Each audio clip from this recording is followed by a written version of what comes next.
UK services, Lavazzi and Who1.co.uk present the 20 Megabyte Doctor Who podcast.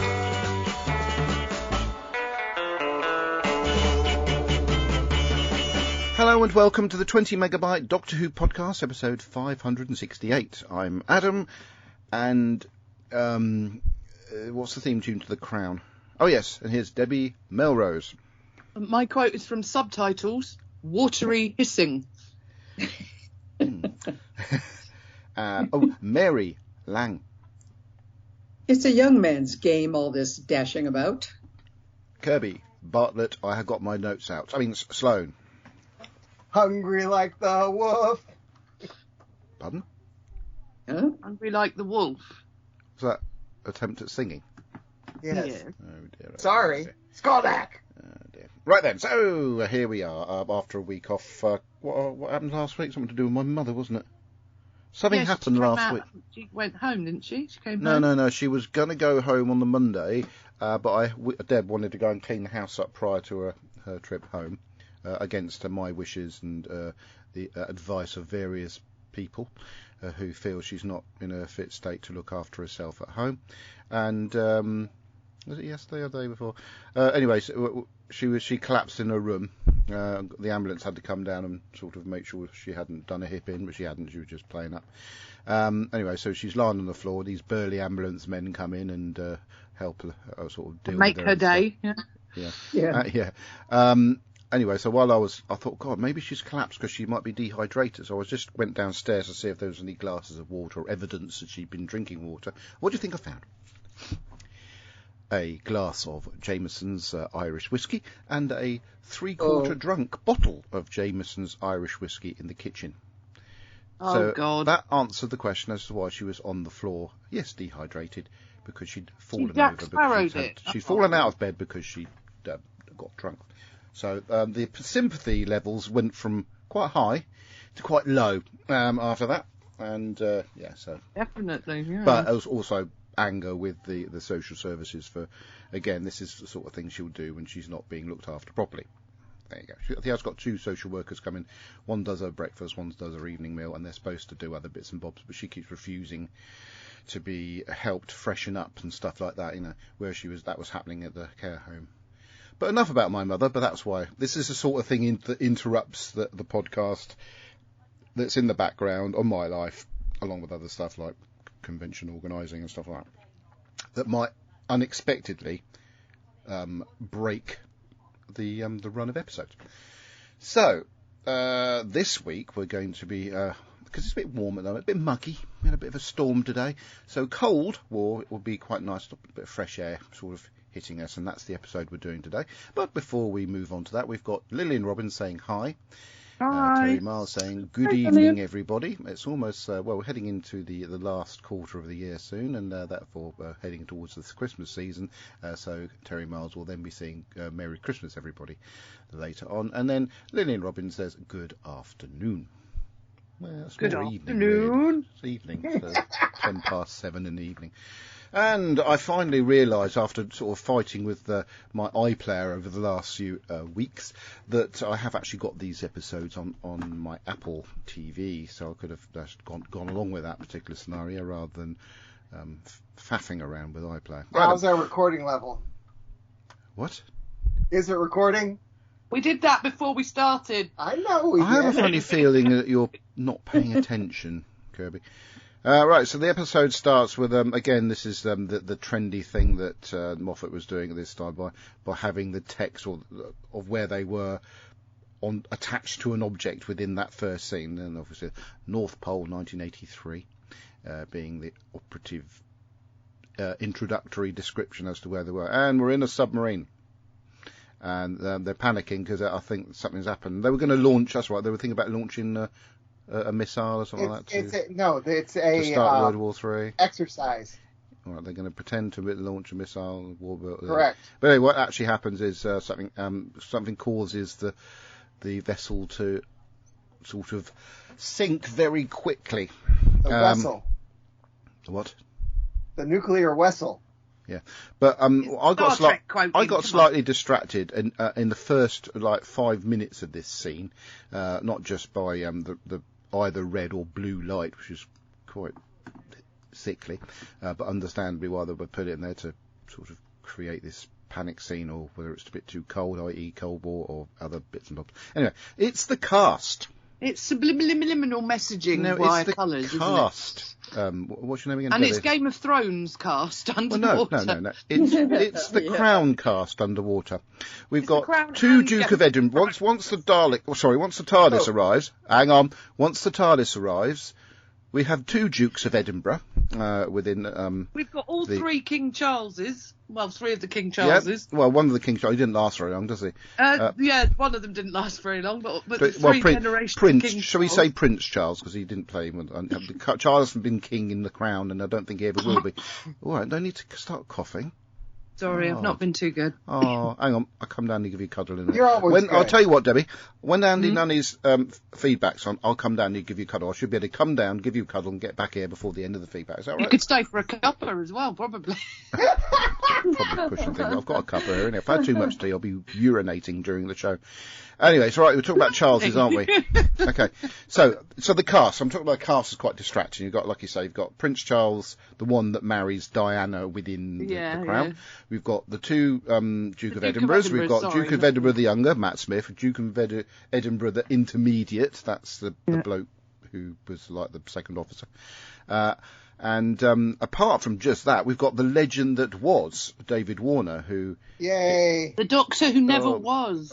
Wow. I mean, it's just amazing having him in this episode. He should have been a doctor at one point. He really should. He's so easy, isn't he? And he just cruises He's through in this so episode. many of my favourite films and programmes. I mean, I absolutely adore him in Star Trek. And the fact that he's sort of referencing Duran Duran and Ultravox. Ultravox. So out of place, but it's very funny.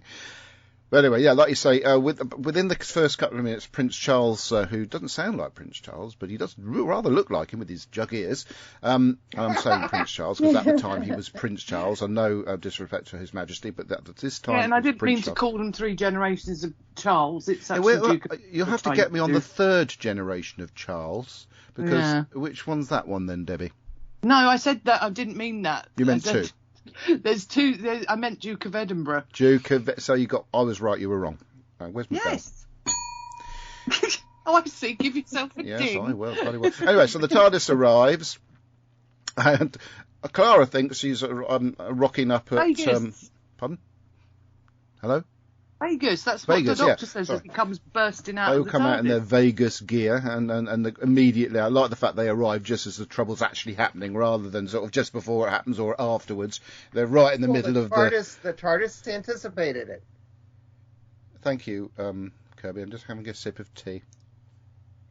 And of course, the other actor that's very well known on British TV now is the younger actor bloke who was, if you watch a series called Happy Valley, he was the real baddie at the end of it. But he was also, wasn't he a detective in some other ITV program? Yeah, Dave? You know. I can't remember what he was in as a Wasn't detective. he a vicar or something in something? Is he a Broadchurchian? I don't think he is. No. Wasn't he a vicar, like a vicar detective or something? Yes, that's the one. Yeah. What was that series called? I can't remember what it's called. Because I have to ask, because Mary's particularly interested in a British drama series, because she knows how brilliant they are, and I know she'd like to dabble. Yeah, right. So the cast in this episode is just absolutely. And also, you got Victoria, Queen Victoria, in the shape of Jenna Coleman. Yes. I mean, you can't go wrong with the cast at all. Anyway, I'm getting distracted by the cast. Anyway, so the fact they've arrived. All round, it's an excellent cast. It is. Yeah. So they arrive, and it's the Doctor. Sort of, they've got nothing to lose but to let the Doctor advise them, and they say, well, "Who are you? And how come you can speak Russian?" But the TARDIS, not long after they arrive, disappears. I know Right, the Doctor. and that's my biggest problem with this. How's the first translation at work? The end.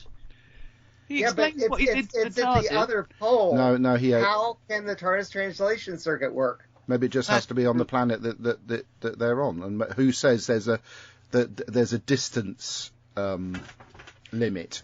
Maybe it just has to be Maybe it just has to be, Kirby, within that Wibbly time wobbly, frame. timey-wimey. What do you think, It's Deb? a science fiction fantasy TV program. Yeah, but don't you think it's likely it has to be in the same time zone or whatever? Has to be basically landed somewhere within the time zone that the Doctor and his companion are. Is that correct? Would that be right? There's nothing to say that's But not not right. on the other side of the planet. And Why not? If that were the case, the third Doctor's probably Right. hanging out. Or Right, Kirby, two things actually, cover this. By 83, Kirby, who's two things Six cover this. Doctors. Kirby, two things cover this, right? Your worries about the TARDIS being on the other side of the planet while this is all going on. One, it's a science fiction fantasy TV show. Two, the TARDIS at some point towed various planets back into their places at the end of Stolen Earth and whatever the other one was called. mainly it's a science fiction fantasy TV program, so they're forgiven. Well, yeah.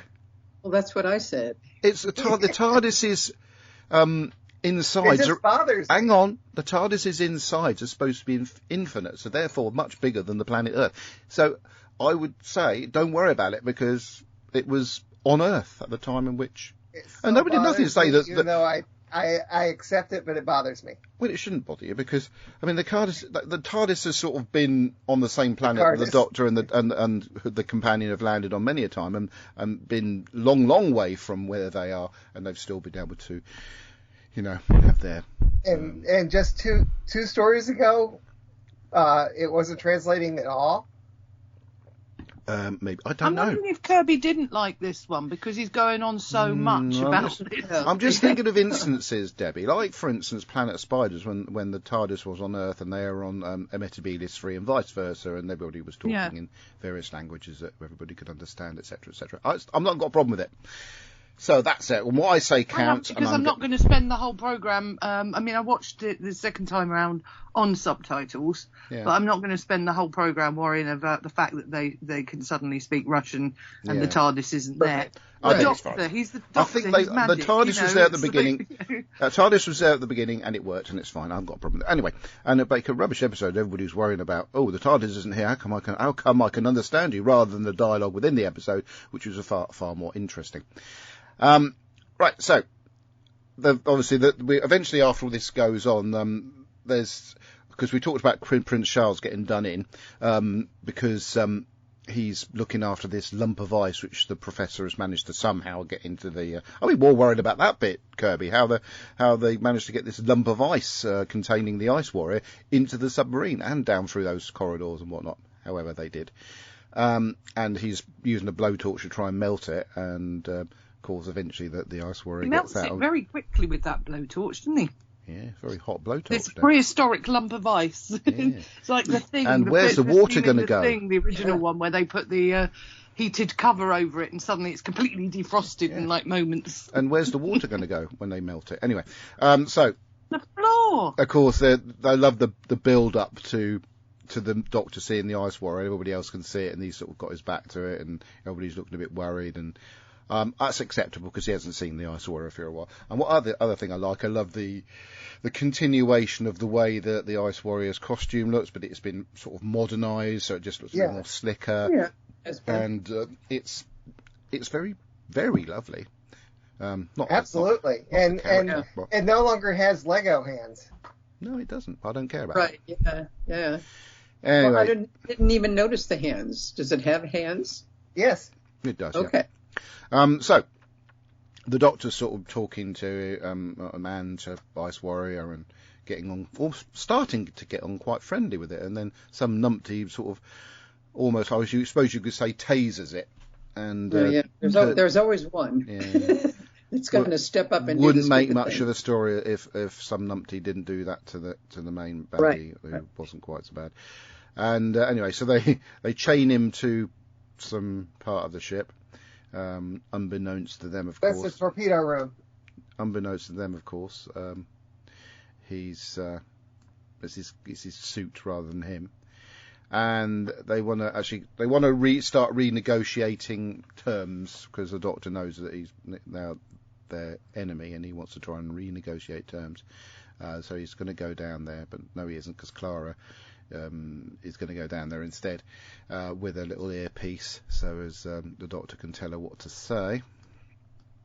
And of course, I love the scene after some sort of scenes in which David Warner listens to Ultravox and Duran Duran, and that the Duke of Edinburgh, the slightly older, he's not completely convinced by the Doctor's motives and stuff, and but don't really got much. This is at this point the lighting's blue. Clara goes down, and I love the bit at the end of the scene where she's sort of having this conversation, remote controlled by the Doctor, and she turns the head of the suit, and of course there's nothing in it, and the Doctor's, get out of there. And I'm just moving forward a little bit. From this point onwards, another thing that bothered me is all the water dripping over all this electronic equipment. It's a submarine. Well, it bothered me more with all that water dripping, and everybody is, looking like slightly damp instead of. Yeah. So. Well, it's just been spritzed with a spritz bottle by makeup, Well, if you watch the making of that I posted last week, they actually do get soaked in some scenes. Yeah, but right, okay, it's a submarine. There's going to be condensation. Things are going to be wet. And they've had a bit of a crash incident where they nearly died. So, yes, I understand what you're saying about electrics, but there must be some sort of contingency plan within a submarine that's carrying nuclear warheads for the potential for there being water inside. So the fact that I don't think it's likely a lot of open, wires that may be contaminated or shorted by water would be, available. I don't know. I'm just moving on. So as things go on, they don't quite know where the Isora Shalduck is, and he turns up with this hand that comes down from comes to the side initially, a little bit. That's like a good moment. Yeah, the hand doesn't look very real, but I suppose it's Doctor Who, so we can forgive that. And I thought it looked great. It did look great, but I didn't think it did look like a rubber hand anyway. To you, tries to mind meld with a couple of the characters, one of which being the Duke of Edinburgh. Didn't last very long after that. And always the other one being the bloke that set himself on fire at the end of Happy Valley. And there's a scene in which, because at the moment, Clara is sort of going around with the Professor, and they go into a room where there's a dismantled human body, which Clara does not like at all, understandably so. She said this is the point in which things become a bit realer when you see that sort of thing. Yes. It's all fun and games until you see a dead body. Until you see a dismantled dead body. Anyway, so I'll just move on a bit. Piled neatly in the corner. And then, just when you think things are going okay, because really the Professor, i.e. David Warner, is really looking after Clara during these scenes. The Doctor just rocks in at the moment in which a hand comes down from the ceiling, or hands, and grab him by the head, and the Doctor says, "Oh, come on, Grand Marshal." I do like how the David Warner character. The only thing he wants to know about the future is if Ultravox breaks that was a really good thing. The other thing I like is in American shows, most of the time David Warner plays the baddie, because Americans back in the day felt that the British accent indicated we are traditionally baddie. The bad guys to Americans. Yes, come on. Absolutely. So in this one, he's a goodie, which I love. And but the Isora, I think Clara. We're the when we have baddies in our films, they're all German or Russian or American. In America it's the Brits because we were or brash speaking Americans. Absolutely. Anyway, brash speaking American. Or Scottish. No, that's wrong. Anyway, sorry, did I wake you up, Kat? Clara sort of asks the Isora not to kill the Professor, which he doesn't, and therefore that shows that he's got hope in relation to having. Yeah, but it's also like they're trying to show a connection between the Scallon. I can never get his name right. He lost his daughter, and they're trying to make a connection with Clara. Yeah. See, it all comes back to Clara. I forgot to mention earlier on in the episode. I think he used his suit to try and to transmit a message to the rest of his fleet. Obviously, yes, it's been yeah, 5,000 years ago. And it stops, and that's why he's got nothing left to lose. And there's, of course, he's got the Ronald Reagan moment, isn't he? With his finger on the big red button. He's going to press that big red button. Well, I think the big red button should be completely destroyed. I'm surprised it hasn't got a sign on it. This nuclear, issues. or just It'd be nukes. harder to do it. Or nukes in Russian. Why is that a Ronald Reagan moment? Yeah. Sorry? Why is it a Ronald Reagan moment? Because during Spitting Image there was all this thing that they had set up. Ronald Reagan, and it was the bloody Russian president in those. Sorry, the Soviet president in those days. It wasn't Gorbachev, was it? It was. Hello? Gorbachev. Was it Gorbachev? Yes, Gorbachev? At the beginning of it, but they made friends, didn't they? But so they set up these sort of comic scenes in which there was a great big red button in the White House and a great big red button at the Kremlin, and so they could just flip it open, just press it as and when they felt like doing so. But obviously, it never did. Otherwise, it would be. Okay. So that's where it comes from. And also, there's a song. There's a song by Frankie Goes to Hollywood called Two Tribes, which is about the lyrics.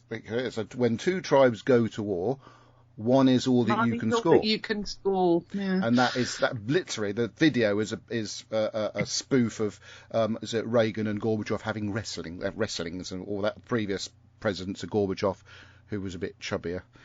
Can't remember his name. Anyway, so that's basically what that's all about. So yes, that's the Ronald Reagan big red button, which probably never existed, to be fair. He would have just told someone to press it. Anyway, so. And then, of course, we do see that when he takes the helmet off, the Shaldak bloke, that we get a sort of very CGI sort of head. And you can tell it's Nick Briggs doing the voice, can't you? It's very sort of Nick Briggs. Yes. Yeah. It's a very. I've always referred to the CGI Ice Warrior as the Cheshire Cat. Yeah, I suppose it is a bit Kirby. Yeah, so I agree with that. Anyway, so he gets beamed out. Before he gets a chance to press any buttons or anything, his team turn up in a big spaceship, a bit like,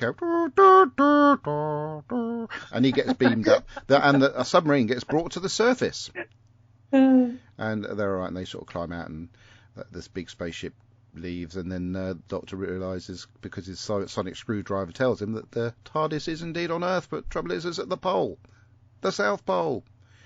Well, can we have a lift? I do like the reference to the hats, though.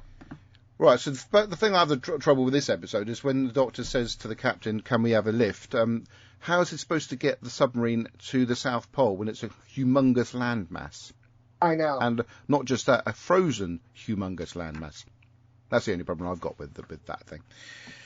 Because obviously if they get the submarine to the edge of the landmass, or ice mass, or both, they've got a very, very long walk between then and the actual South Pole to actually get to the TARDIS. Could just call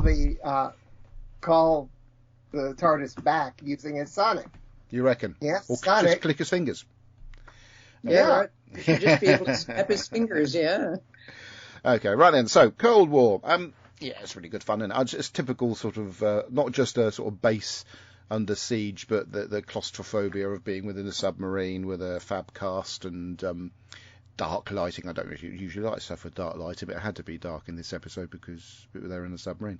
You can't fault the acting to a certain extent. You can't fault the way they spared the CGI and just use shadows and sounds and dialogue to make you feel like that monster was just at the corner of the screen when he probably wasn't. So that was really, really well done. Mark Gatiss wrote this episode, by the way. So yeah, it's one of his better ones. Yeah. Pardon? It's one of his better ones. Yeah. So, yeah, I felt this is quite Doctor Who-ish myself. And David Warner. You can't, for me personally, I'm not going to mark down an episode of Doctor Who, which has David Warner in it. And I could just say, it could be a rubbish episode, have David Warner in it. But no, it was, for me personally, I think it was a cracking Doctor Who story. And as far as it being Clara Who, I didn't get that at all. And she did have her input into the story, where she rescued the screwdriver and she was put forward by the Doctor, well, herself or whoever, to speak to Shaldak, but it was still the Doctor in control.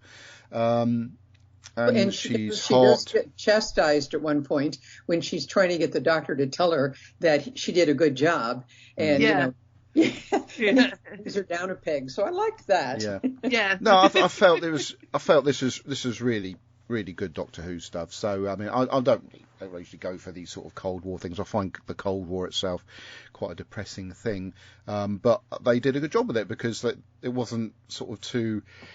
Oh, we must kill the Americans, and we must press this big red button. They humanised the characters. It humanises the Soviet side. Yeah, and that was all good. I loved it a lot. So what did you think of it then, Deb?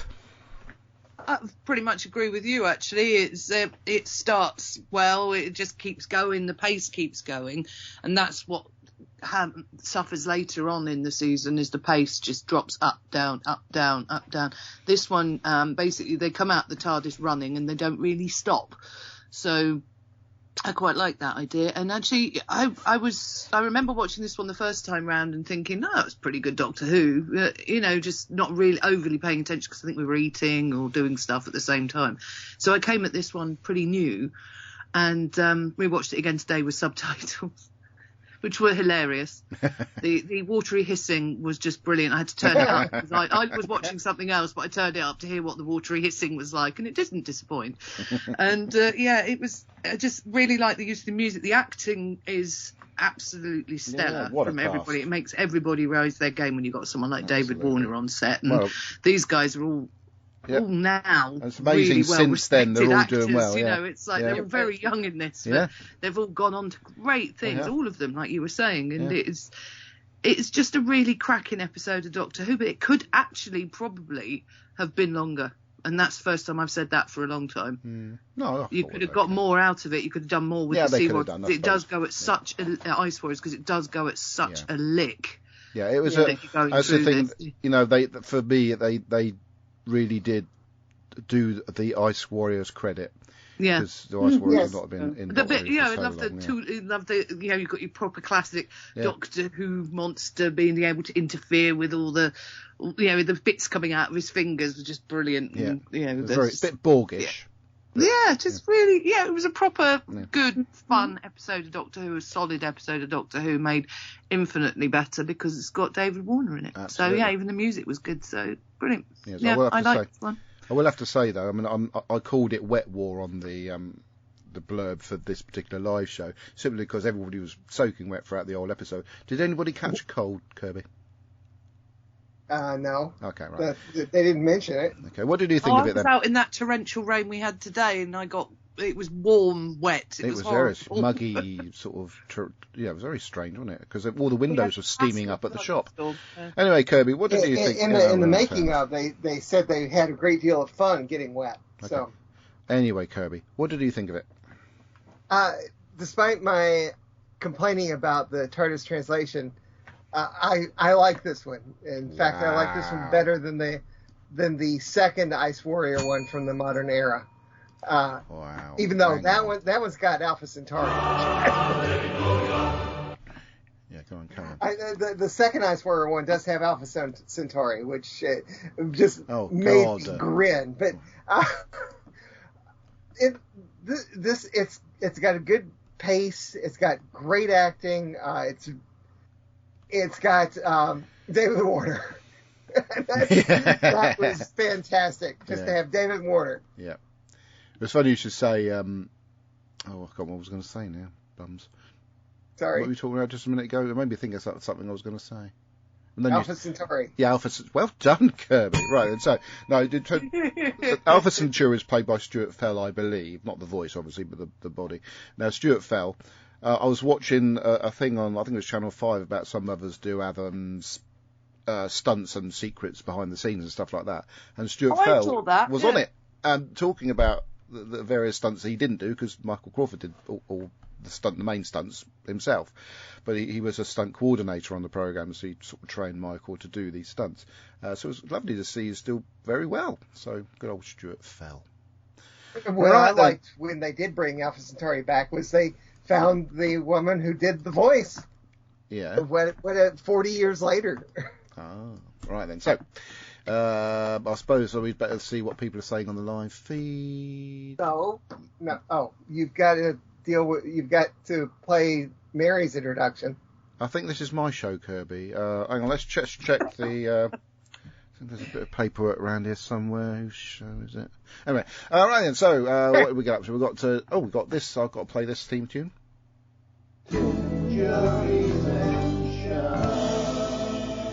Tim says, "Wet War? Is this some exciting Doctor Who story I've not seen?" Yes. Well, it's this one.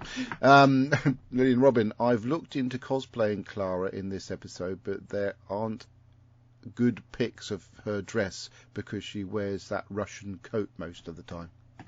I will pass your annoyances off to the relevant, the authorities. But in the meantime,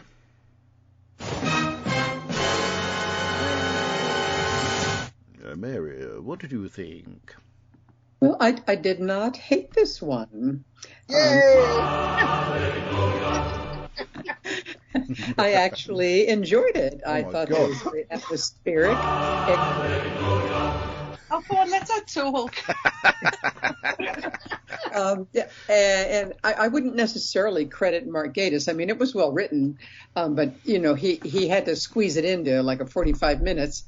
But the director is the one I want to give the credit to, because he's the one that creates the visuals and all that we get to see. Good job. What was I going to say? One thing I did enjoy, and this may give Lillian a little boost, is I loved the Doctor and Clara arriving out of the TARDIS all dressed for Vegas. Yes, she's got Vegas. A gold kind of evening gown, and they had sunglasses, and they actually both were very 50s looking as they emerged, and then discovered that they were not actually in Las Vegas. Ow. Sorry, my cat just stabbed me. I thought you said he went into Michael Jackson for a second there. Sorry, Mary. So I think the monster was made all the scarier because we did not see him except little bits of him at times. So that was well done. And in a previous Mark Gatiss story, when the monster was apparent, like almost from the beginning, it became ridiculous very quickly. So I like the way that the monster was exposed only a little at a time. And my one big argument, though, is what the Doctor says to Clara when she wants to, go get on the TARDIS. Let's go back. Let's go to a different time. And the Doctor is saying, we can't. What is it? We have to stay with this because it will change history. And she says, well, what about me? What'll happen to me? And he never really answers her, but he says that all of history can be changed. So the first thing in my mind is, well, what happened to fixed points in time? And would she actually disappear if they did change or did not change this, whatever? I just got totally thrown by the Doctor acting like there's absolutely no limits, that all of time can be changed. And the first Doctor very specifically said you can't change one bit. Yeah. So the Doctor's concept of what they can change in time seems to, I guess, play to whatever the dictates. Just 1 minute we've got multiverse the next issue. time we've got you can't change a single thing, and now we can change anything. So so that's my only argument, is that being part of the script. But other than that, I really did enjoy it. I did enjoy Clara being taken down a peg by the Doctor when she was, fishing for a compliment. So, that's what I think. Well, thank you, Mary. So, that moves us on to the next part of the show, which was coordinated by Mr. Kirby Bartlett Sloan. Well, I've got two posts asking for feedback and very little feedback. From the picture I posted last week was Clara with the claws around her head. Yeah. So Terry Miles says Clara with mud and chops. I posted a link to the making of the behind the scenes. Terry Miles, any idea when recording will take place? Whenever I say so. But Terry Miles says, "Oh, good guess. Which island I'll be on that weekend? Is he there?" I don't know. Is he there? Are you here? Are you here? Because if you are, I'm so sorry about the weather. Yeah. Okay, so let me go to the other one. A few more comments. All comments. Andy Nunny says, "I did feedback last week." Yeah, not bothered about that, Andy. Thank you. Terry Miles says, "You're not the only one, Andy." No, not bothered about that Mr. either. M says, "Be whoop." And Terry Miles says, "Please see feedback and email posted last week." No, not going to bother with that. Thank you, everybody. No. And that's it. That's it. That's it. Isn't it? Okay. Well, thanks for going very quiet very quickly, Kirby. Talking of audio feedback, we're going to try this one and see how it goes. Well, good afternoon, 20 megabytes Andy Lindy here. It's about 3 o'clock on Saturday afternoon. Did the iron this morning, able to sit down. We are definitely making progress. And I watched Cold War. Now, Cold War is 90% a pretty good episode. It has an interesting start with submarine. You find there's this thing on there, you don't know what it is. The Doctor and Clara turn up and they go, "Vivas Lavis," and get promptly soaking wet. And Clara, with all that clean, and they go, "God, then you're disgusting, aren't you?" Anyway, moving swiftly on. Now, it turns out, obviously, they've landed on a submarine in the middle of the 1980s, I'm guessing, sort of Cold War time. It's dated because of a David Warner character referencing Duran Duran and Ultravox. I saw Ultravox live once. It was a boring band. Never saw that. No stage band. What that was, this is, and very mechanical music. But hey, that's life. Enough of my woes. And of course, they've walked into a situation where the people are suspicious of them, some people trust them, some people don't, people want them shot. It's fairly formulaic, but I think it's good because it's actually, by using the Cold War scenario, something that certainly, I think all of us, we lived through that era, and we can remember what it's like in the days when the Iron Curtain was up, you had the Berlin Wall, you had total distrust. I don't know what the nuclear clock was at, but perhaps wasn't quite as bad as in the 60s, the Bay of Pigs and the 30 seconds from destruction type of thing. But weapons of mutual destruction, we all knew about that and we all lived through it. And you know how it could have happened, and well, it might happen now with different rogue states. But I thought the Ice Warrior coming on was very well done. I mean, it really did look like the classic Ice Warrior. First time I've seen an Ice Warrior outside, you see what the Warrior looks like. I never realised before that it is actually part of Cyborg in a way, because it's somebody inside a protected suit. So it's not like the Sidemen who have been converted. Well, Madonna has been converted, but presumably, when do they actually get to take the suit off? And and also interesting the fact that it's dishonoured to be outside of his suit. So why did he do it? And this question of honour does obviously come up several times because it's does he want to be remembered as a murderer? Rather than someone who killed with honour? Like some tyrants. So that is possibly what happened at the end.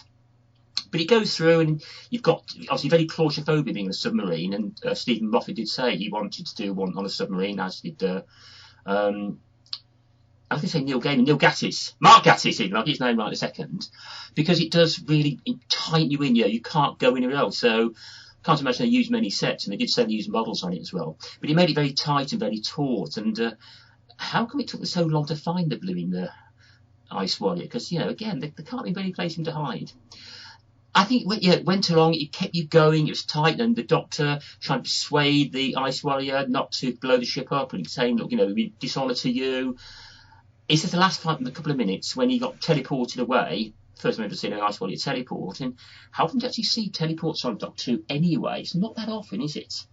I think it is stretching things a little bit. But how, after 5,000 years, was that Ice Warrior spaceship suddenly able to come and pick him up and collect him? It's a science fiction fantasy TV program. And it would have been more interesting if the Ice Warrior, decided, I'm not going to kill you, but I'm going to kill myself because I've got nothing to live for, which perhaps was where he was going. I think he knew if he destroyed the Earth, he would go as well, the ultimate sacrifice. But from that point of view, it was a bit disappointing. But at the end, where can we have a lift to the pole, the South Pole? Yeah, it's going to take a bit of time to get there, even in a nuclear-powered submarine, which I suppose it would have been. But anyway, that was my thoughts, and enjoyed it. Wasn't a brilliant one. Could have been a lot worse. It just, those last few minutes could have been a lot better.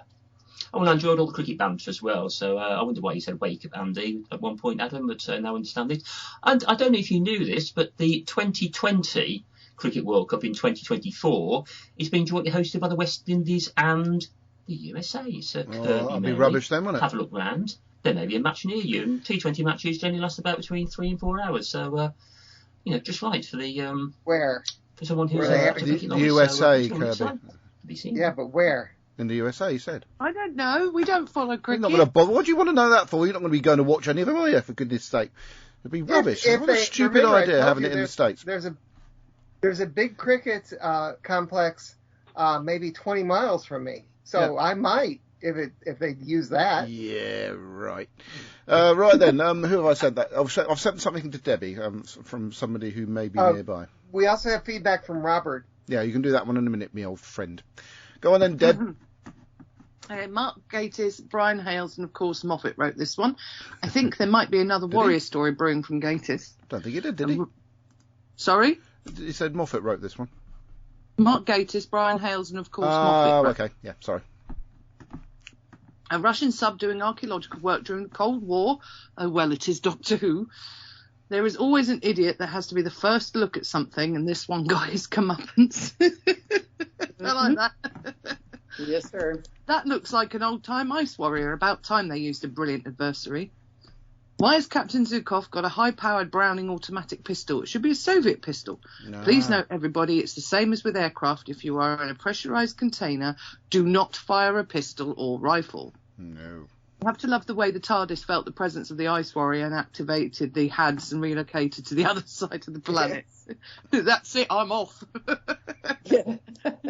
No wonder Clara was confused about speaking Russian. At the last stop, she couldn't understand half the people she met. David Warner, as the very hip Russian Professor Grizenko, gave a light humour to a dark situation.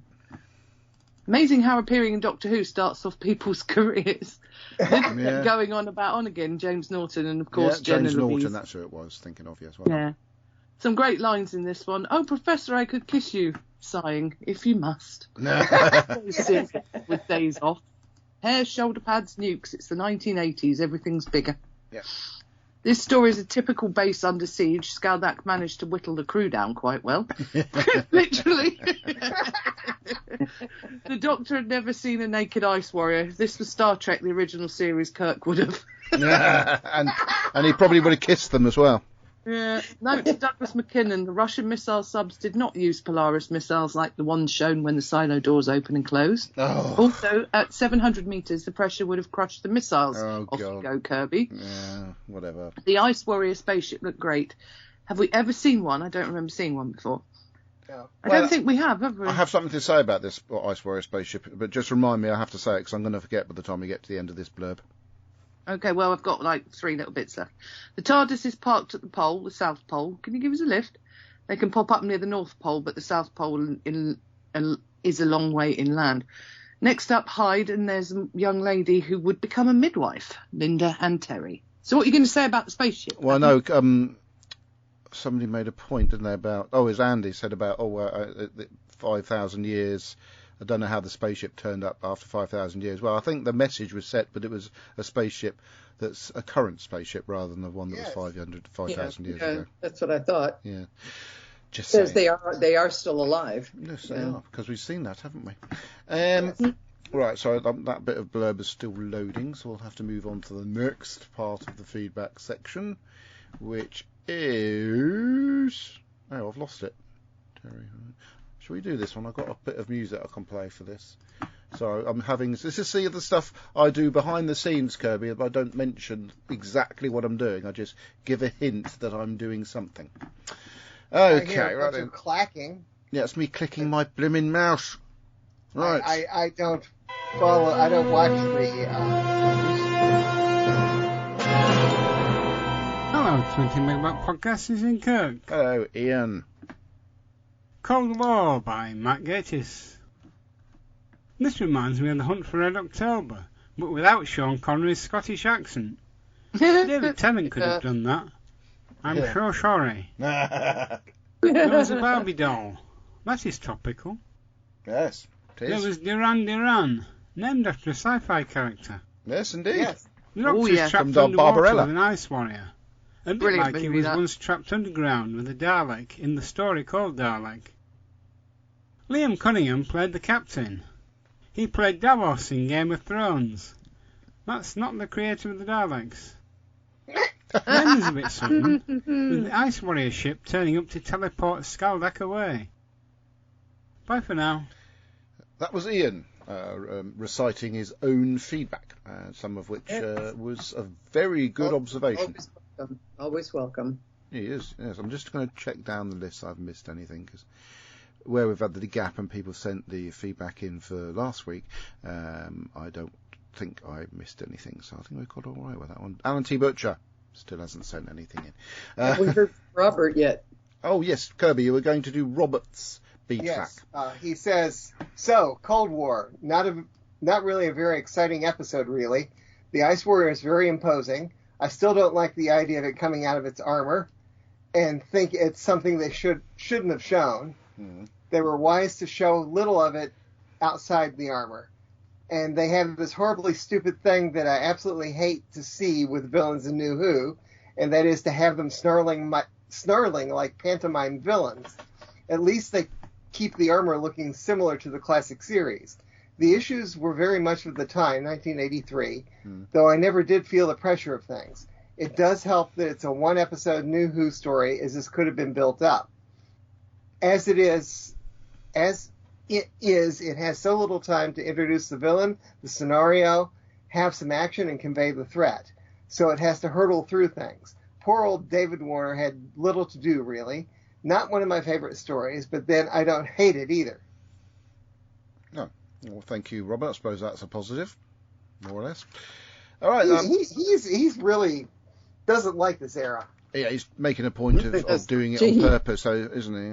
I'm just saying. Yeah. Anyway, right, so the next bit of feedback is audio feedback. If you want to send in, I haven't said this for years, but if you want to send audio feedback into the show, please send it via 20mb.feedback@gmail.com, because it does enhance the section, apart from the fact we can just sit back and listen and not feel pressured into reading stuff, which should also be quite nice if you could send via the 20mb.feedback@gmail.com or via the Facebook page, that if Kirby lets you into the group. All right, I'm just going to rub my eye. I've been using delaying tactics in this section of the show because Mr. M has sent some audio through, but as we know, Mr. M has not worked out how to up the recording levels on his recording device. So I preempted this, loaded it into Adobe Audition, and whacked up the recording levels, hoping there's not going to be too much hiss. So here we go. Ultravox. Do they split up?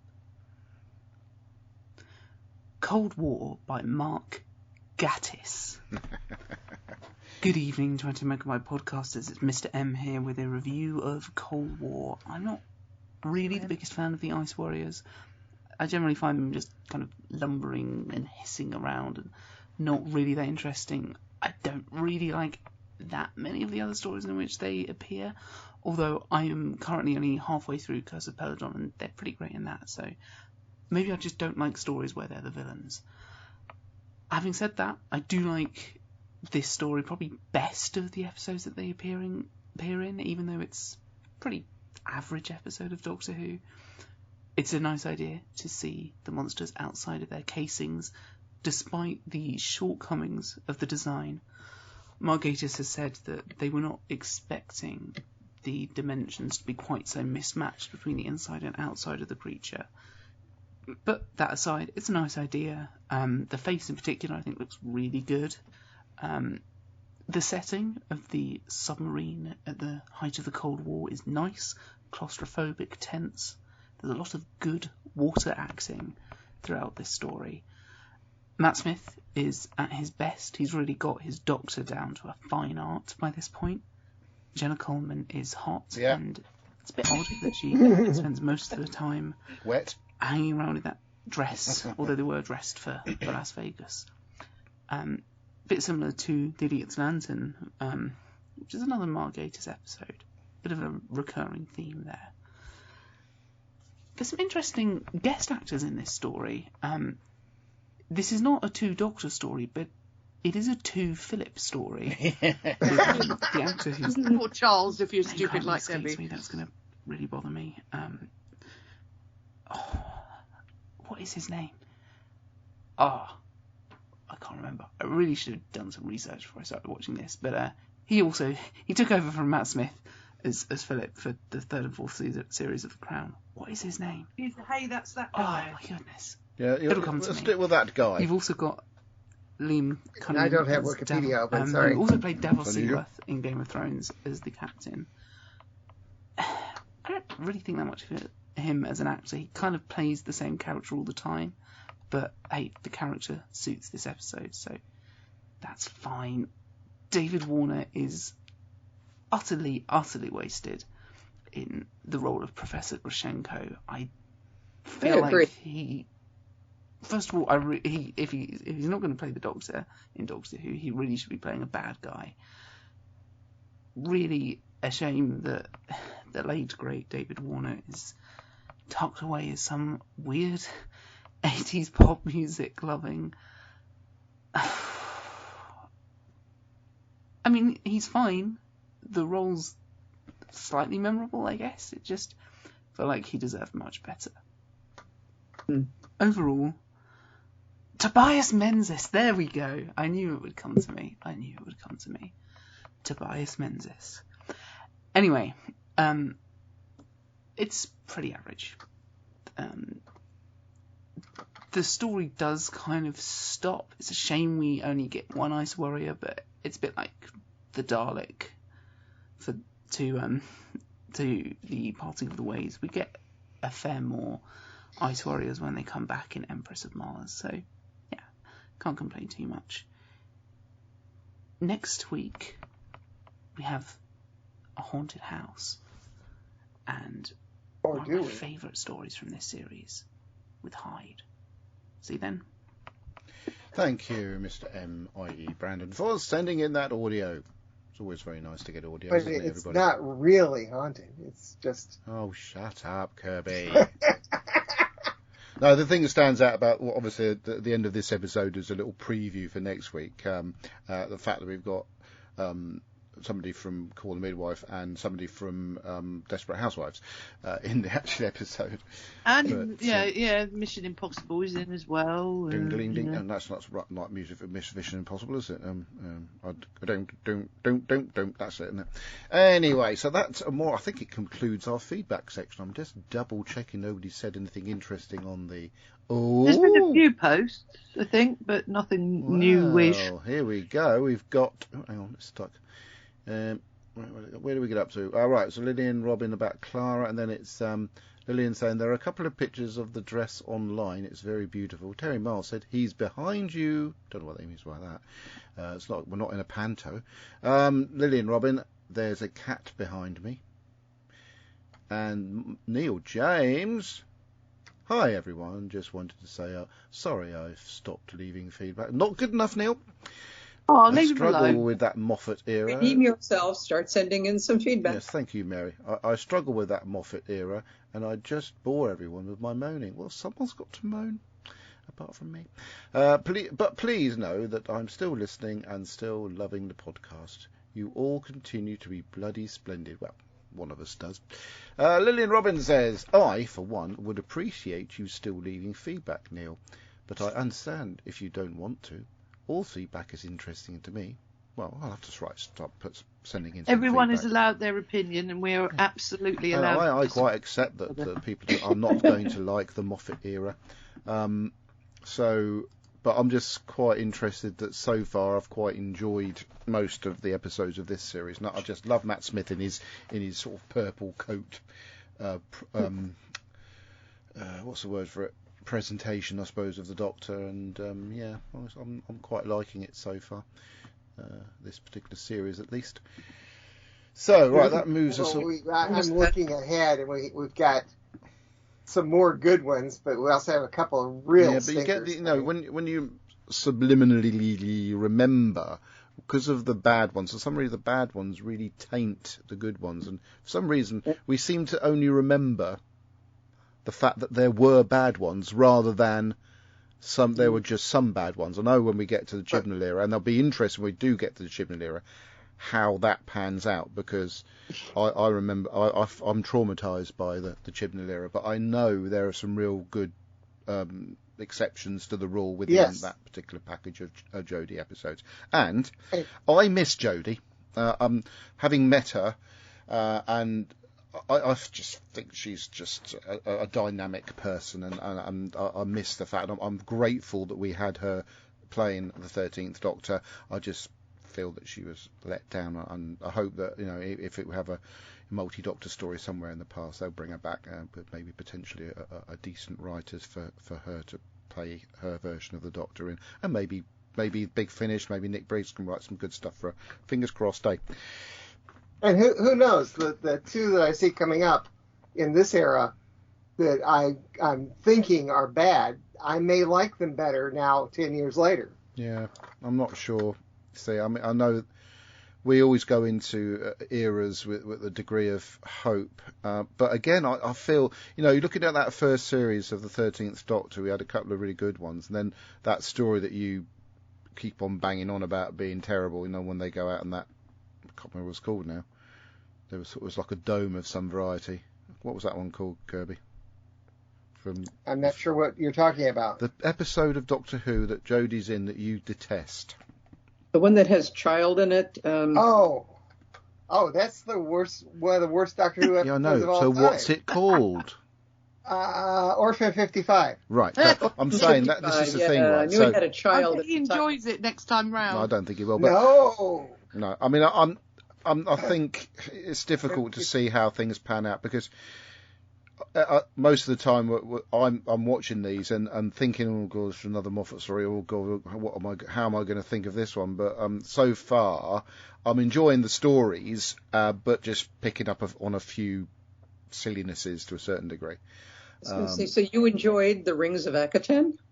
It was okay. I didn't hate it. I remember I didn't like it when I first saw it, and now I like it. I don't quite go that far. There are aspects of it I enjoy. Orphan 55 is too much. Benny! Where's Benny? We'll wait for that when we get to it, but we'll just see how it goes. I mean, there's things I'm looking forward to as we're sort of getting into this sort of part of Doctor Who. We've only got a handful of Smith episodes left, and then we come into the Capaldi era, and I know there are people that really do not like Peter Capaldi. I do, personally. I prefer it when people call him by his proper name, which is Capaldi, not Capaldi, but, tomato. But, it's like Lewis Capaldi. It's got the same name as a cousin, so why are they calling him Lewis Capaldi? I think even Lewis Capaldi's got fed up with people calling him Lewis. Oh, no, I'm saying it. Lewis Capaldi's got people fed up with. He taught us how to say it, remember? Hey, Capaldi. I'm looking forward to Peter, basically, because I remember when you and I, Debbie, met Peter at the Doctor Who celebration, and I felt that there was a buzz of we like this Doctor at that event, and now I'm getting a buzz that people are thinking, well, I really didn't like his Doctor. I felt maybe the first. I didn't like the way he was written for quite a while. Yeah, but I think he could have stayed on a bit longer. It's the same with Jodie, though, isn't it? It's a case of, the Doctor's rubbish because the writing makes the Doctor rubbish. I didn't feel that either Doctor was rubbish. I think there was a few idiosyncrasies of the 13th Doctor was slightly irritating, like the funny way, sort of wrinkling her mouth up. But sorry, I felt the 12th Doctor got better when he got the new companion. Yeah, Bill. Suddenly he was the Doctor again, Yeah, but I'm remembering that. Was it Heaven Sent? That episode and things like that. Hated Heaven Sent. Hated that one. Did you? What was it? There was two episodes together, wasn't it, where he was banging through that block of ice for Hellbent. Heaven Sent. That's those two episodes. Hated all of those. The block of ice episode. Heaven Sent is one of the best Doctor Who episodes of all time. That long. No. A piece of glass. You have sometimes. What's your name again, Debbie? Yeah. So it's Groundhog Day, wasn't it? So he wasn't aging; he was just going back and repeating. But and terrible. It's definitely a Groundhog Day thing. One of the best episodes of all time. I like that the Skulls. You've got to admit the Skulls was cracking when you realised who it was. No, I liked that episode and the way it was done. I just love Groundhog Day, so I suppose it was a version of Groundhog Day within Doctor Who. We will attack that one a little I just feel certain that if you managed to find a blowtorch instead of an axe, it might have got through the ice a bit quicker. But He was using his hand. it's a romantic story, Kirby. All right, then what else we've got coming through? Oh, I've done that one. Sorry, I was going to read out Lillian's comments on it. We've got some viewers this week. What's the matter? There's rugby on the telly. We'll be watching that. England. Yes, I know. England are playing Japan. You are very honoured to have me. Yeah, no, well, I'm going to be watching myself in a minute. But anyway, right, so where did we get up to? So we're just having a minor conversation about the fact that I personally am quite enjoying what I'm watching at the moment and loving Matt Smith, loving Jenna Coleman, loved Amy and Rory. So I'm a bit sort of now starting to get a bit worried that I'm actually going to quite like the stuff I've been moaning about for the last 30 years. Yeah. But I don't mind. I love Doctor Who. Right. Okay, so FantasyCon is coming up quite fast before I move on to the next section. I am having, because of my mother's business and still having 5 weddings to try and finish off potentially before the event, struggling big time to get it publicised and worked behind the scenes on it.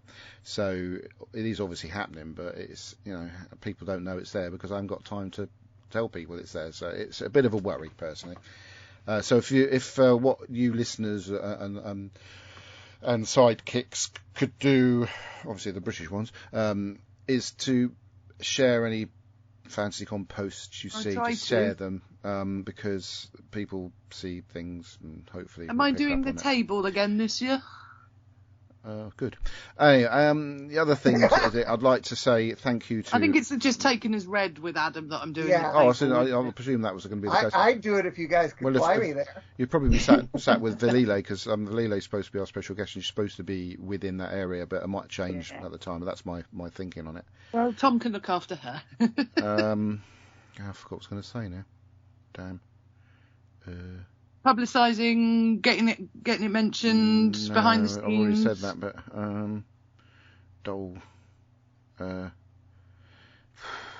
I've forgotten. The fact that one of your stars is in one of the most best received Netflix programmes ever, and we've got him at the con. Have we? Who? What? Craig. What's his surname? Netflix, is it?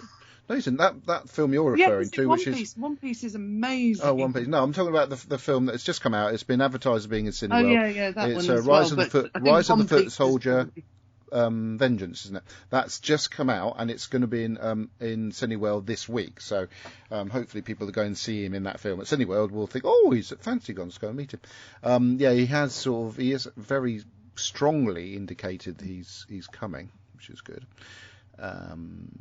And God, there was. So I'm going to probably need to buy a few tickets. I've got Isla's friends going. Can I come and help? Roy's got a Dalek, by the way, but he's. When you see this Dalek, there's a certain degree of deformation. That's a word, yeah. So when he bought it, it was missing a few of the little half circular things around its sort of lower section.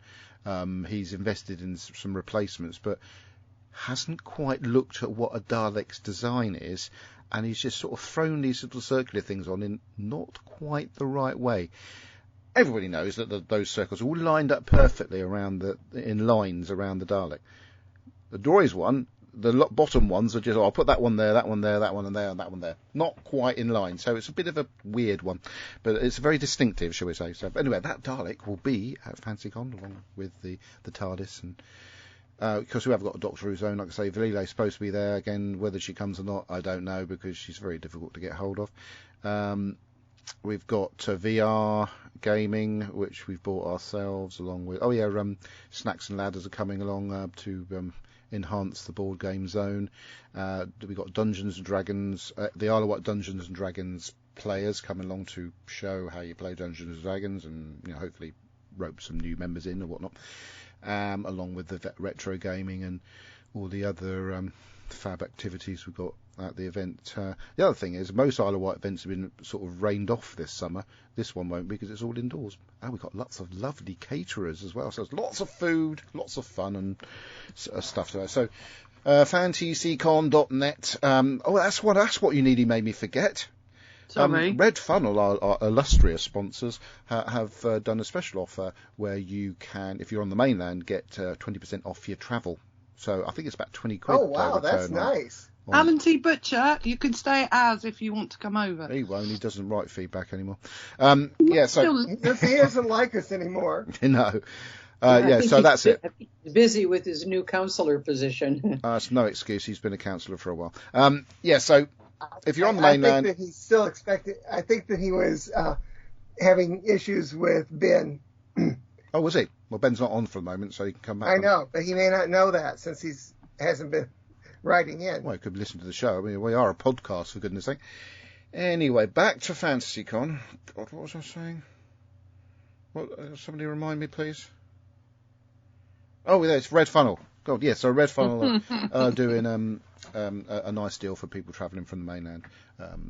Quite a substantial reduction, actually, along with helping us with bringing our guests across the water as well. So they've been a great help. They have asked on, there's a Joker squad have agreed to come, which is all our Star Wars cosplayers from the mainland, but we just need to get all their number plates so that, again, they can come across. So if they come, that would be really fab, because I know Les is on the Isle of Wight, and he's sort of been a bit of a liaison. This is Les Elmore. He's been a bit of a liaison between the Joker squad and us, and Les would go anyway, but if the Joker squad are coming, he's going to be in the Star Wars costume. If they're not, he would be the Brigadier, I suspect, once again at the event. So that's FantasyCon. Make an effort to come along. Might be the last one. Why would it be the last one? Well, because I'm too busy. It's obvious I haven't got time during the busy wedding season to organise an event. Just saying.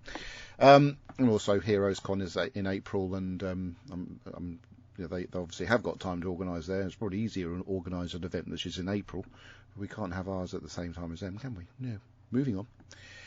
Doctor Who news I was going to load up, because I'm pretty sure we haven't done that for a while, because I keep on seeing little hints about Doctor Who coming. There's been some little codes being dropped by the BBC in between programmes. Yes, they have. Shut up, Deb. Right then, so we'll move on to Doctor Who news. Doctor Who magazine, issue 595, features returning companion Bonnie Langford. I do consent, thank you. And she's going to be in a new series, isn't she? But she's not screaming on the cover. I don't know if she's going to scream in Doctor Who. Blimmin' heck. I told it I did. You know when it comes up, do you consent to cookies? I said yes, and then it went on to another page of stuff I'm not the slightest bit interested in. Oh, God. I'm just waiting for it to reload Doctor Who news. Here we are. Redacted podcast return. And it comes up with another pop-up. Go away. Redacted podcast returns for a second series. The Doctor Who podcast will return next week with 6 episodes to celebrate the show's 60th anniversary. The second series of Doctor Who Redacted, made by BBC Studios for BBC Sounds, will be available from the 18th of September. Not far away then. I don't think I've ever heard Doctor Who Redacted. No, I never have either. No, nor have I. Because it's not worth listening to when the best Doctor Who podcast is already out there, isn't it? Anyway, like I say, Juno Dawson returns as the lead writer alongside stars Charlie Craggs, Lois Member. Who writes a podcast? Exactly. What, you mean people get scripts? It's probably jokes, That's not Debbie. everybody winged it. Jokes, dear. Jokes. Series 2 welcomes a host of guest stars from the world of Doctor Who and beyond, including Freddie Carter and Jill Mahindra, Dervla Kerwin. Of course, she was the red lady in the one that My children. the Leelay's in, and Alexander Armstrong. I'm not going to read what that Smith. says. I think that's about it, because the next one dates back to 20th of August. That's so right. At least there was a little bit on there to read out. Yes. Now the what is it called? Don't know. Doctor Who. There's a YouTube channel that does Doctor Who stuff. That I don't remember their name, but they've been doing a lot of stuff about how as far as they know, how the Disney Plus stuff is going to work. Oh, okay. Although they're not completely sure, but they're putting out all the information that they can. I'm looking forward to it. I know Sex Education is starting back up on Netflix, and of course, Shooty's in it. So if anybody wants to watch that, What do you mean by how it's going to work? I mean, is there some code you have to put in? No. Remember, it's going to turn up. I mean, I like the fact that you can watch programs on Disney Plus like Ahsoka every week. It'll be fine. Don't worry about it. Well, won't it be on the BBC? You guys probably in Britain will probably not see it on Disney Plus. Yeah, because you guys will be on the BBC. On the BBC, right? I'll be seeing it on both. Well, no, well, it's not on that. It's not on Disney Plus in the UK. So. Right. Fair enough. Yeah, it will not be on Disney Plus in the UK. No. Unless you use a VPN. As us told, Jesus. but a lot of people. We've got it on original BBC. Yes. Mm-hmm. No adverts. They're not on adverts on Netflix. There's complaints. I wish we still had Australians pop in to. It's just the wrong time of day for them. Yeah, you tell her. Because there's a lot of Australians complaining about the Disney Plus thing because. All of a sudden, they're going to have to pay for the first time ever to see Doctor Who because they don't have a license fee. Oh, that was that their licenses were the license fee was abandoned many years ago. It's paid. The ABC is paid for by taxes, so they've had free Doctor Who, and now they're going to have to pay for that. Oh, never mind. Right then. Right. So what was I up to, Deb? I was Who Culture, that's the name of it. Who Culture, YouTube. You were going to do the sponsors. I was, yes. I got interrupted. Is that whowon.co.uk? For the first time ever. I've got sore feet. I want to get my shoes off. Right, so, sorry, track wind. Whowon.co.uk have a latest products list of, Beast of Scar Hill. By Mark Wright. That looks like a Ninth Doctor and Rose story. 2024 annual. We're featuring the 14th and 15th Doctors on the front cover. Doomsday Extraction Point. What is that? Trying to see what it is. Is it Doctor Who? It is Doctor Who. Doomsday Extraction Point. There's two of those. They're books. Teeth of Ice by Andrew Lane. It's a 8th Doctor story. Let's see what's coming up. They line up the Christmas products for this year. Coming soon. Torchwood, Among Us 3. Hopefully it's got a friend of the show, Gareth David Lloyd, in it. 5th Doctor, In the Night.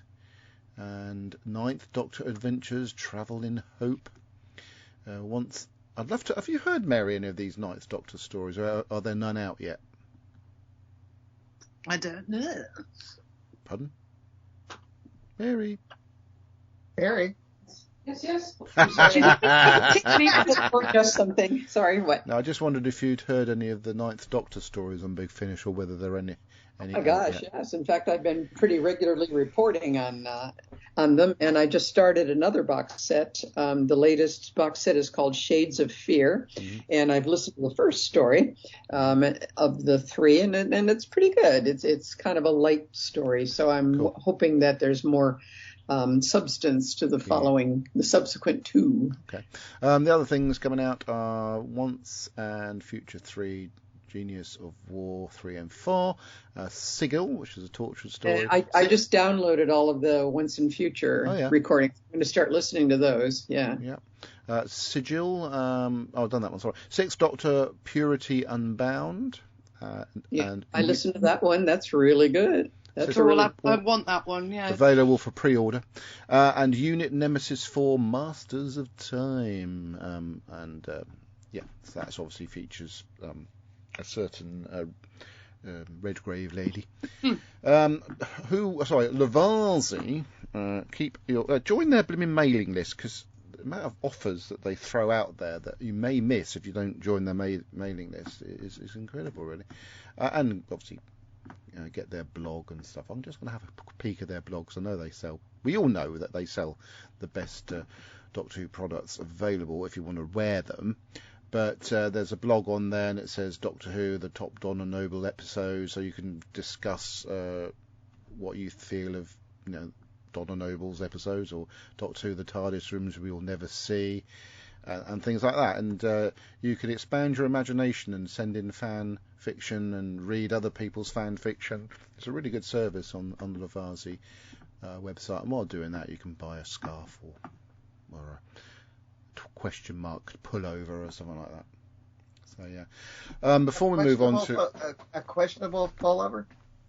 Question mark pullover. No, I'm just being weird. Yeah. That's my job. Okay, so before we move on to what we watched this week, which I just quickly wrote down everything I watched.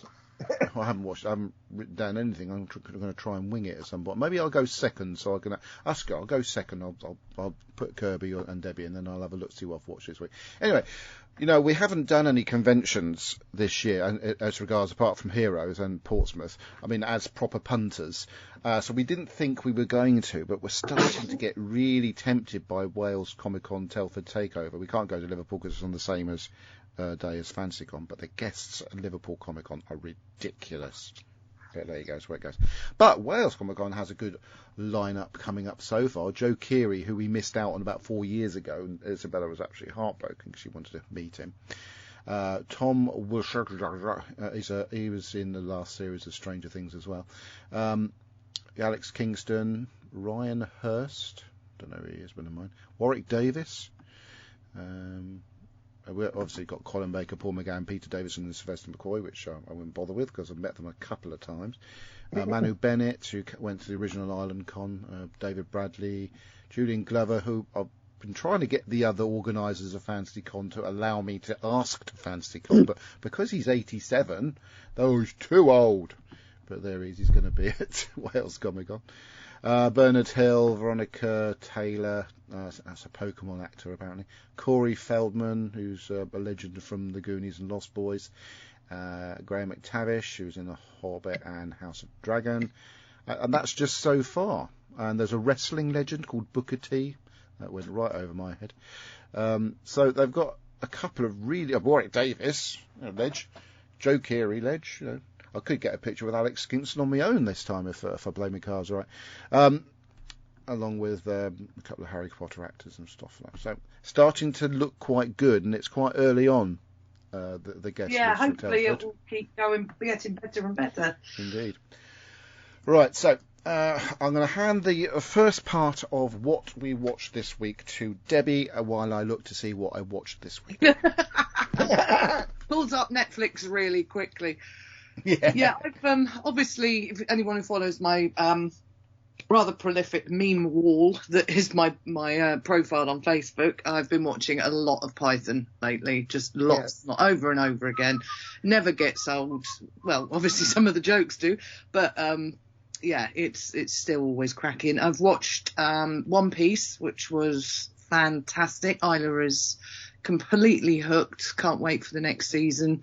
Obviously, with the writer strikes and everything on, a lot of cool things that you want to see more of. It's just going to have to wait until real life sorts itself out, and then we can get back to our fantasy lives. I actually watched this program on Netflix called The Lost Pirate Kingdom. It's 6 episodes, and there's an awful lot of sex in it. It's a historical documentary and a proper dramatisation, but it was really fascinating, really interesting, and learnt about lots of famous pirates that you know the names of, but it was their origin stories, the whole politics behind everything, and I'm a sucker for it. It's really, really good series. I recommend it too. And the woman that plays the woman pirate is really, really hot. Anne Bonny, the girl who plays Anne Bonny. Yeah, she's hot. It was just brilliant, wasn't it? It was so good. I've watched 1899 again. I love that. Absolutely loved that programme. I wish that they'd signed it up for another season. I'd love to have seen how that had gone. What else have I been watching? Well, Doctor Who, obviously, and listening to quite a bit of radio comedy as well. Great Bleak Expectations is still absolutely up there for Radio 4 drama, and Anthony Head's just amazing in it as the bad guy. Other than that, pretty much still been sat outside despite how cold it's starting to get, but I will up my viewing pleasure accordingly as we move back inside. Thank you. I mean, we didn't realise that Young Sheldon Series 6 was being shown and are now currently trying to catch up on that. Oh, is it? I didn't realise that. Yeah, it's on that. It's on Yeah, E4. I loved Young Sheldon. I watched some of that this week I'll as tell well. you what, right? I can't remember the actor's name who plays Sheldon in it, but he's a rising star because his abilities, he's got so nuances and subtleties to the way he portrays Sheldon. He's gradually easing himself into the Sheldon that we recognise. It with his slight, the Sheldonisms, the way he breathes, the way he speaks, the little things the way he says stuff, the way he does the Except looks. his voice is deeper than... And his voice is deeper, he's getting quite tall as well. Sheldon. Yeah, he's... we're not going to hold that against him, are we? No. There's an ensemble cast. They obviously work really well together. It's a charming series. And I'm not that keen on American comedies most of the stuff, but Young Sheldon is just absolute wonderful television. And it's quite short episodes, so you can digest them quite quickly. But yeah, Series 6 has started. We've got through the first few episodes, and Isabella's favourite character within that series is Georgie. She says he's just the best, best character, best actor within the series. So it's I'm really pleased that's on, because I was looking forward to it so much and didn't even realise it was on. They've shown about half the series already on E4. So that's all available for catch up if you want to watch catch up. Also, with the new series of that Wrexham series that Ryan Reynolds and oh god, I can never remember the other bloke's name. There's a new series of that coming out. So we've restarted, as in we resumed it. Sorry, after probably about 9 months of not watching it at all, and thoroughly enjoying that. Discovery Plus has Murder on CCTV, and I think any long-term listeners to this show know that I love Murder on CCTV. Not the fact that people have got murdered, but the series Murder on CCTV, and Faking It is also back on there. Been watching the rugby, been watching the football, apart from when Saints play, because it's blooming awful. And I really do need to start watching that series on Apple TV Plus about the American footballer playing soccer in the UK. It's been highly recommended. It won an NTA for Best International Comedy, and I can't remember what it's called. That's so annoying. None of you lot know what it's called either, which is really annoying. No, I haven't watched that. Pardon? I don't. No. But I need to pick up on that one. But I tend to watch lots and lots of history programs on YouTube, because with YouTube you can actually look at specific things you're interested in and find them. And there's so many good series on and channels by absolute geniuses in their field, especially the antiquities or something like that. And he goes around and talks about old graves of kings and stuff like that, and very interesting stories that Ted Lasso was the series on Apple TV Plus, beg pardon. So looking forward to picking up on that one, and the antiquities thing as well. Bear with me, I'm going to find this thing, because I know Deb's interested in this sort of history stroke archaeology, a bit of both history, archaeology. I'll tell you what, Deb, in regards to archaeology of a sort, it's when you find lots and lots of news reports about your ancestors. That is proper archaeology, and I didn't even realise it was there, because it's not just a gravestone that might say so-and-so was born in a certain sort of time, was wife of so-and-so and whatever. These are actual conversations that people have had. And it really does bring a person you've never met that was alive 150 years ago to life. And I find that side of literal archaeology absolutely fascinating. And I've been trying to watch programs about what it was like to be around in the 1860s, which is more or less where these court cases were at, and also digest and copyright. No, hang on. It comes in a PDF, so you have to literally write it out yourself. Otherwise, you can't copy and paste the text into another document. I've been doing that a lot. I've been spending so much time going through documents and doing that. But it's so fascinating when you hear your ancestors actually speaking. Too bad you can't use the software that I'm currently. I tried the software, but it can't guess the words properly. The best one I found. You wouldn't let me finish what I was saying. Well, go on then. I'm working with some software right now. It's part of my actual job, All right. where we have PDFs coming in, and it's very expensive software that can read the stuff because they need it. Yeah, but it's also JPEG files as well, Kirby. Me too. Yeah, I'm using PNGs as well. I'm extracting those into. The thing I found that works best is free of charge. Sorry, the thing I found that works best is free of charge. It's the when you open it up on the iPhone, it comes up with a little text thing. As you hold it down, it then highlights all the text. You copy and paste it into a note, and then although some of the words come out wrong, you can then read one against the other and just slightly edit the text to be correct rather than having to type and type. Don't tell my job that. But yeah, it's a really cool thing that the iPhone or Apple mobile devices has.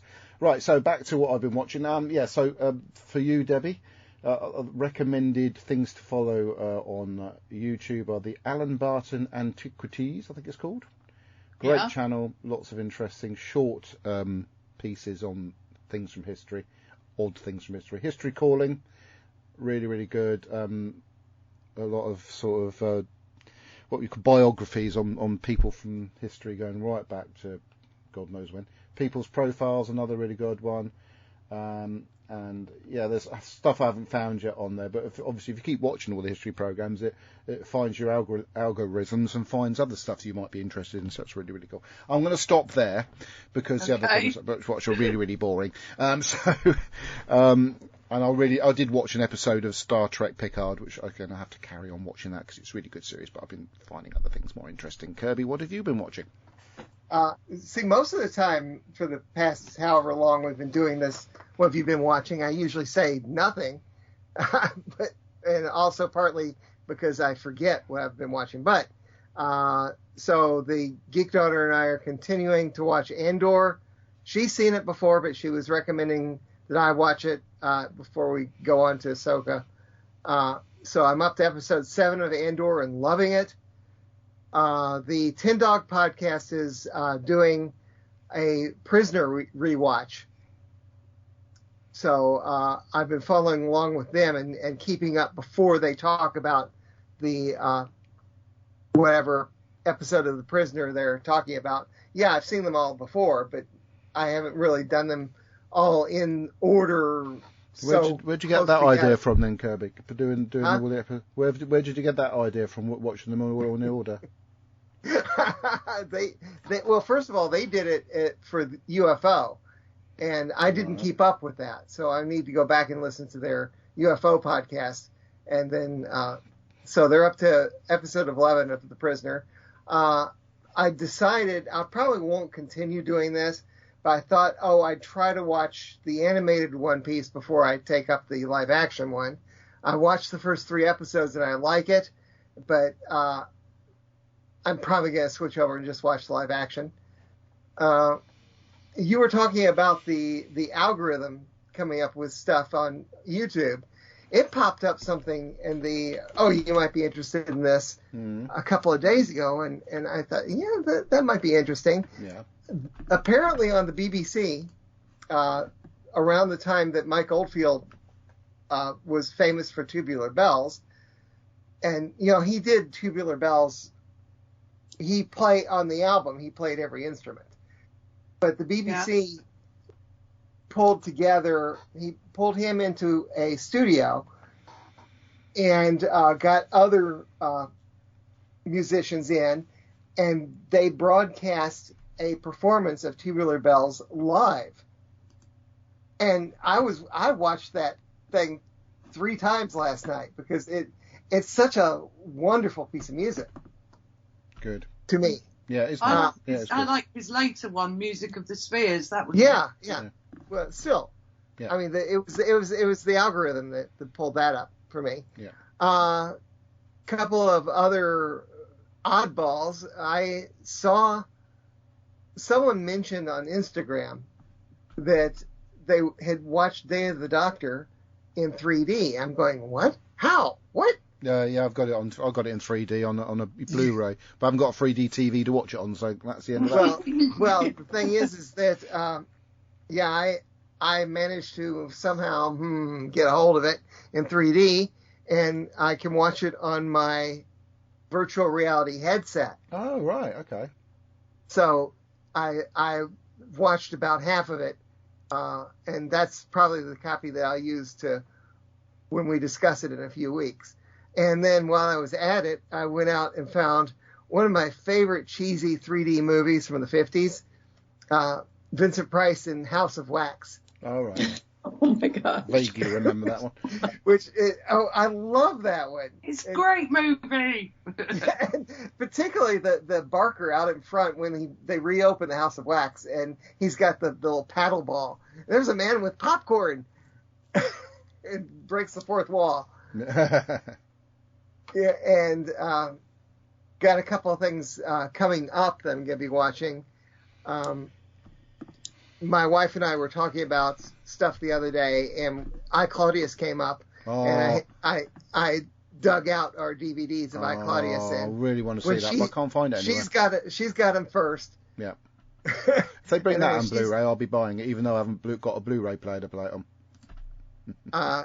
So she's got him first, and then I'll watch I, Claudius again for the first time in ages when she's done with it. And I walked in last night. I walked into the sunroom where she was watching, and she paused it, and the credits were running. And oh darn, now I forget the actor's name. But there's just so many Doctor Who actors and Star Trek actors in there.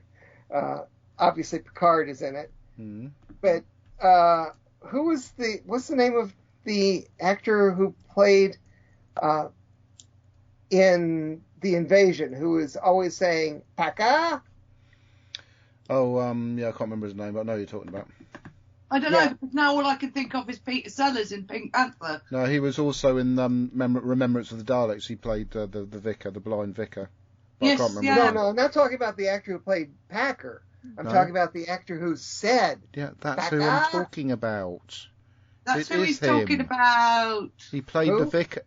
The actor that you're talking about that said Packer was also played the vicar in Remembrance of the Daleks, a blind vicar. No, the vicar in Remembrance of the Daleks was Packer himself.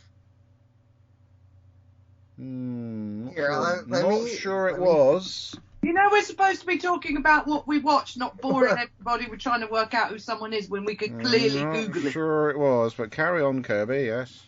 Well, I was just amused because I'm talking about, by the way, Kevin Stoney. Yeah, that's it. That's the right name, yes.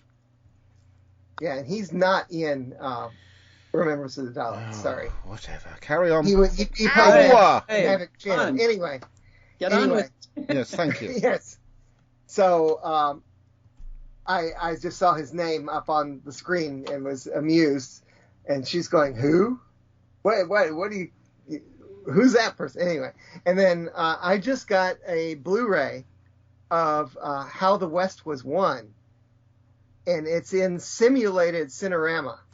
I mean, it's not going to be the flat with the lines in between.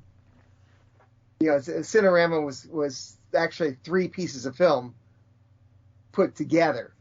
But it's going to, when it's on my big screen TV, it's going to be curved. And I'm looking forward to that. Okay, so, right, the Packer thing, you're right. Kevin Stoney said Packer, but the actor that was Packer was the man who was in Remembrance of the Daleks. Yes, he was also in the Daleks. He was also the guard for Leonardo da Vinci. Yeah, he's been in a few. Yes, right, he was. Yeah, he's been in a few. Yes. So I was half right. Why? I was half right, so I get half a ding. All right then. I will say I'm going to move over to what's her name? Oh, Mary. Yes, I thought I had a piece of music for this bit, but no, I can't find one, so we'll just say Mary. Well, you know, my part is always really short because I watch mostly baseball. What she said. And I have been listening to Big Finish, but we already talked about that. Listening to the Ninth Doctor, and That let me see here. Oh, there was a show. I think it was on Netflix or it was on Max, called To Catch a Killer. And I love mystery shows. I like detective mysteries. So I usually tune into the ones that are serialized, so that I'm not sitting in watching one show for 2 hours or more. Do you know, I started watching this one piece by piece by piece. I started around 8 o'clock. I didn't get to bed till 2 a.m. because I could not stop watching it. It was like crack.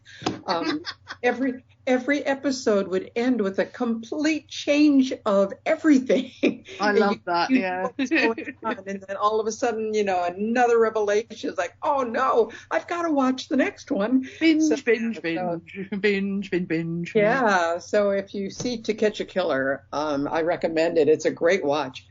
And I just want to lodge a general complaint, not with any of you, but just to the universe. It seems like between what you guys talk about and what I see advertised, it seems like every time you see something that I want to watch, it's always another streaming service. Mm. Oh, yes. Yeah. At what point do you draw the line and say, I'm subscribing to too many? Because I have been like unsubscribing to some when I realize I haven't been watching anything on them for a while. And next thing I know, they're advertising something that I want to see. And Yeah, we've had to restrict ourselves to what streaming services we use the most, because I would have oodles of them. If I could afford it, So it just is very frustrating, very frustrating. And then you sign up for the trial periods, but you have to remember to get off before the trial period is over, otherwise that they automatically are charging you. So anyway, that's my general, shaking fist to the universe. Fair enough. I mean, you said some of our streaming services are going to kind of just happen anyway, because first of all, we'll have to have Disney Plus because of Doctor Who. We get Max for free with our internet, and for how long? Forever. Until really? They decide, it's AT&T fiber internet. It comes with it, and then we're Amazon Prime, and I don't think we could ever get rid of Netflix, because everyone except me watches Netflix. Except every once in a while I find something like I'll be watching One Piece. Master? What? Master? Yes. I don't know where you're getting your Young Sheldon information, but I'm looking at the list, the Wikipedia page, list of Young Sheldon episodes. There's not been a new episode since May. Well, before I move on to correcting you once again, right, where do we go? So what season are you watching? Just bear with me a moment. I can only do one thing at a time. So the last thing I felt obliged to binge was one day many years ago when I had an old VHS player, and I used to work in a video shop and brought home Police Academy 1 and 2 and put them and watched them, and I had to watch the rest. I went down the shop in the early hours of the morning and picked up the rest of them and watched all 6 films overnight. That's the only time that's ever happened to me, because they're really funny. And right, before I move on to the answer in your question, Kirby, Debbie, I wanted to recommend something else on YouTube. It's follow Well I Never. It's a bald-headed chap with a beard who's very good at telling historical stories, very short historical stories, but I think I've seen him. He's very good. Right, so Kirby Bartlett Sloan recordings. We are Young Sheldon.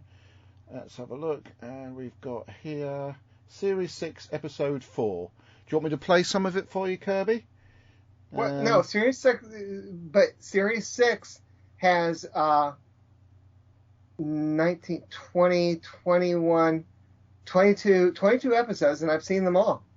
So what are you saying then? I'm just saying, it's just arrived on E4, and I didn't realise it was on it. I've been waiting for it, and it suddenly landed without my knowledge. That's the point I was making. I mean, are you getting them 1 week at a time, or are you just binging them? I can't binge them because, well, hang on, they're coming through. Well, at the moment it's Series 6, Episode 4 is the one we haven't watched. I've got a funny feeling they are downloadable. Available now. Let's have a look. Well, what it sounds like is that they delayed them for you. I don't know. Anyway, right. On E4, I'm just scrolling through. The episodes go up to Series 6, Episode 19. So that's how far behind we are with the series. It's still 20, 21, and 22. Yeah. So we've got them up to Series 6, Episode 19. But we've only watched up to Episode 4. I think that answers that question, doesn't it? Right, so I think next week, I'm going to say next time, I always say next time because I never know what's going to happen. We're looking at Hyde, isn't it? The next episode in the Max Smith era. So fingers crossed for that one. My mother behaves herself. Are we still recording good? You want to check the recording? Well, if we weren't, it would be a bit late, wouldn't it? And I'll say that the audio from the video it's there, but it's not very good. But I suppose in the history of this show, we've had some episodes with some really awful audio, so I'll just have to live with it. I was just joking, Master. No, you weren't. You were being 100% serious, but I'm used to it. Right, so as of next time, Hyde, literally Hyde, and we're watching an episode called Hyde. I don't know whether I'll be allowed to do a show when we get too close to FantasyCon, but we'll see how it goes on with that one. But yeah, I am just struggling. Be sure let me know by Friday whether or not I need to put out something. I suspect it'll be all right for this week, unless I've got a whole week to get a few weddings done. I should really be doing it tonight, but I did a bit before we did the show. I'm rambling. I need to end the show because I'd like to get a bath and potentially watch the rest of the rugby for starters, which is rather nicely poised at 10-9. So until then, thank you for listening, watching, taking part in the show. Please continue to do so. Goodbye. Goodbye, Fancy Pants. Yeah, Bye.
The 20-megabyte Doctor Who podcast is an APV Services production, sponsored by whowon.co.uk and lavazi.co.uk.